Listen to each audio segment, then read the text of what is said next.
2021년 아침을 여는 시편, 오늘 본문은 시편 37편입니다.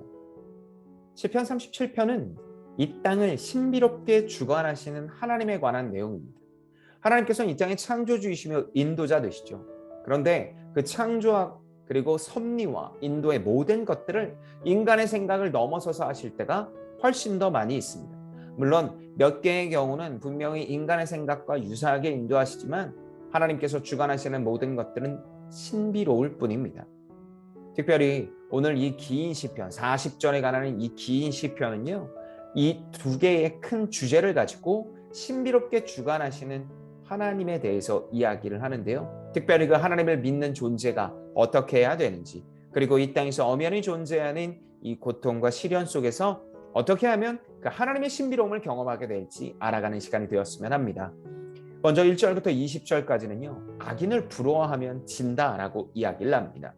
악인이 형통하는 것 같아 보이지만 그 악인을 부러워하는 것 자체가 결국 우리의 패배다라는 이야기입니다.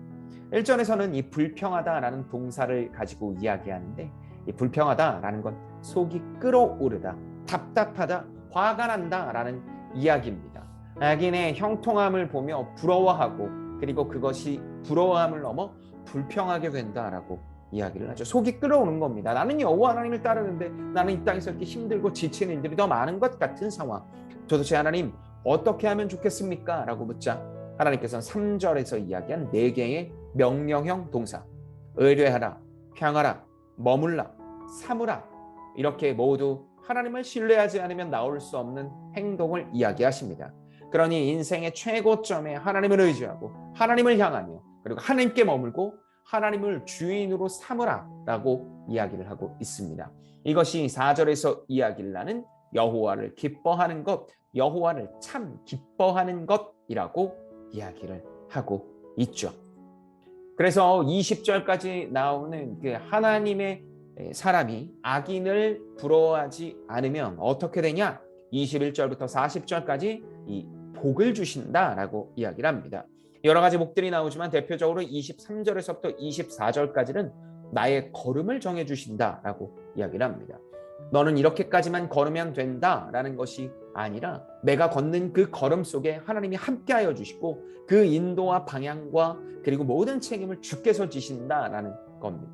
이게 얼마나 큰 위로요, 격려가 아닐 수 없습니다. 또한 그렇게 의인이 악인을 부러워하지 않게 되면 39절부터 40절까지 견고함이 없는 악인과 비교하게 되죠. 삶이 견고함이 없는 악인과 견고함이 있는 의인, 다시 말해 유일한 견고함 되시는 그 여호와 하나님을 의지한 자가 받는 참된 복이 무엇인지 깨닫게 됩니다. 결국 인간은 기대면서 살아야 되는데 그 기댐을 하나님 앞에 견고한 하나님께 기대고 나니까 편안하게 되고 화평케 된다라는 이야기입니다. 이것이 오늘 우리에게 주는 참 위로가 아닐 수 없습니다. 하나님은 당장 악인이 형통하는 것 같지만 신비롭게 주관하시어 의인이 복을 받게 됩니다. 그리고 예수 그리스도로 말미암아 나의 삶에 영생을 얻었고 그 얻은 영생으로 말미암아 나의 삶에 참된 복이요 그리고 평화와 안정을 얻게 됩니다. 결국 우리는 하나님의 품에 안겨 하나님의 뜻을 구현하며 살 것이기 때문입니다. 그 깊은 관계 속으로 지금부터 들어가 하나님과 친밀한 존재, 그래서 세상과 비교할 수 없는 참된 안위의 복을 누려나가는 우리가 되기를, 또 오늘이 되기를 예수님의 이름으로 축복합니다.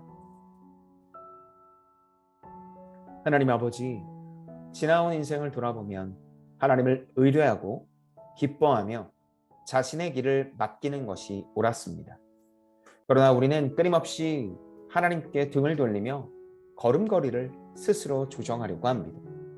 이제는 우리를 용서하시고 악인을 부러워하기보다 참된 의인으로 살게 하소서. 하나님을 의지하며 또 그렇게 인도하실 주님을 기대하며 이 모든 말씀 주 예수 그리스도의 이름으로 기도합니다. 아멘.